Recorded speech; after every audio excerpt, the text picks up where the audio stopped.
Hello and welcome to my video reaction. Today we're going to be reviewing this video, talking about it, what they're doing to these children. They're dedicating them to their parents' religion, and these are the practices in which these people do. Now the video, as you see, is titled How Jews, Christians Welcome Newly Born as Comparison with Muslims. And so it's supposed to point out why the Muslim religion is better than the Jewish and the Christian religion. Now first I want to point out, Christians don't do this. People who call themselves Christians might do this, but Christians, according to the pattern of the New Testament, do not do this. And you might say viewer discretion advised, because they're going to be dipping this baby in the water 3 times hard for people to watch, because it's just such careless activity in putting these babies underwater for not even a purpose of giving them a bath, but of dedicating them. There's been videos where they have actually caused the death of the baby, in which they are doing traditions such as this on. So do I promote this? No, I don't, but we're just reviewing this video. So if you have a weak stomach, maybe skip ahead, but we're going to play it now. David Efrem, în numele Tatălui Amin, și al Fiului Amin, și al Sfântului Duh.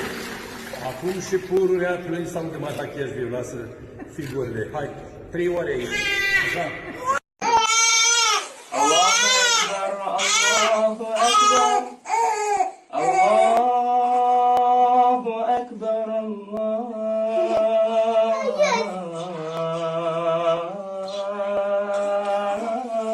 Allahu Ekber. Eşhedü en la ilahe illallah.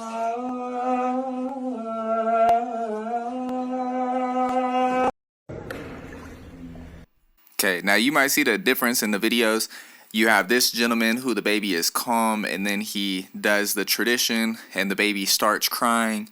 And then you have the video of the Muslim singing to the baby that's already crying, and the baby stops crying. Now I could say, I'm pretty sure that not every baby that you sing to is going to stop crying. So of course that video looks more peaceful than this event, which I would say don't do this event. This is not biblical. Now the Jews, I looked it up, do have a practice called mikvah, in which they do sort of like this, where they bury a baby under the water. But I know Catholics also do that, and those who refer to themselves as Orthodox. However, according to the New Testament tradition, you don't do this stuff. You don't immerse a being who does not have faith, who does not have the capability to repent, nor confess their sins and acknowledge their wrongdoings before the Father. You learn from the New Testament scriptures, Peter said, repent and be baptized. That means repent of your wrongdoings. What wrongdoing has this child here, this infant, done? None. What sins need to be washed away from this child? None. No knowledge between good and evil. Paul wrote in Romans chapter 7 verse 9 that he was alive once without the law, and when the commandment came, sin revived and he died. And so Paul says he was born spiritually alive. Now the act of water baptism in Christianity is for the spiritually dead. So are you supposed to baptize those who are spiritually alive? No. That's why you don't baptize an already baptized person who was already baptized for the correct reason the first time. You don't baptize a baptized believer. And when you study the New Testament, who is it that's being baptized? No children. No children, no infants. It's those who are old enough to understand the difference between right and wrong, good and evil. Those who are able, after being baptized, to walk in newness of life.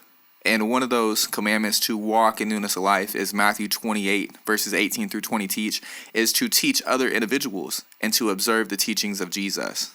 And one of those teachings we observe is the confession of sin. 1 John chapter 1. Now the baptized believer confesses their sin.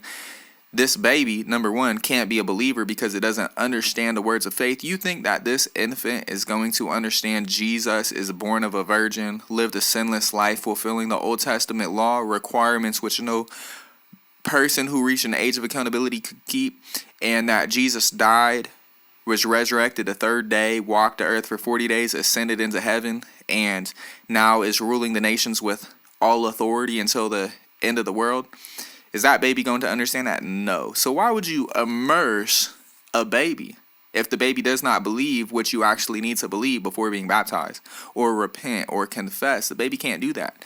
And it's just tradition, the things that they're doing, and that's one of the things we're fighting against, is trying to get rid of all this man-made tradition going on in the community. And so, same thing with the video showing the Muslim singing to the baby. Now, is that more peaceful than this? Yeah. But is it still a tradition of man? Yes, it is. It's what do they say, a dedication?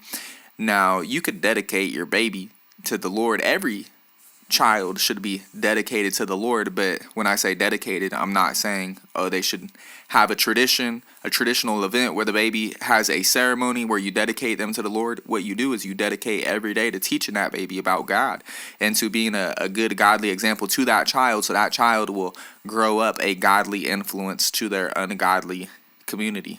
And so hopefully today's video has been interesting. I thought that it was. The title appears to say Christians do this. Now, people who call themselves Christians might do this, but true Christians, true disciples, you learn Acts chapter 11, verse, I believe it's 26, says that the disciples were first called Christians in Antioch. So who's the Christian? The disciple. And when you read the New Testament, you do not see any disciple practicing this, teaching this, nor approving this. So should you do the same? Not if you want to be a disciple of Jesus Christ. You don't do these things. And what should you do? You should teach against it, saying stop involving yourselves in man-made traditions. And what do? They bind these traditions as commandments and say, if you don't follow this commandment, you're not pleasing to God. But this commandment right here, this is a tradition which isn't pleasing to God. It does not bring an individual closer to God. It does not bring that baby closer to God. It does not bring his parents or her parents closer to God. It does not bring this man closer to God. So what do? We study the New Testament. We follow the scriptures written for us, and we get away from nonsense like this that is confusing the community. God bless you. Thank you for your time. Join us, hopefully, Lord willing, tomorrow. We'll review another video and discuss those things. Jesus said whoever believes and is baptized will be saved. So I hope that you choose to study the scriptures for yourself, learn what those things mean, and the words that are written in these 27 letters in the New Testament. May God bless you today, the rest of the day, and increase your knowledge as you seek to do his will. God bless y'all. Have a nice day.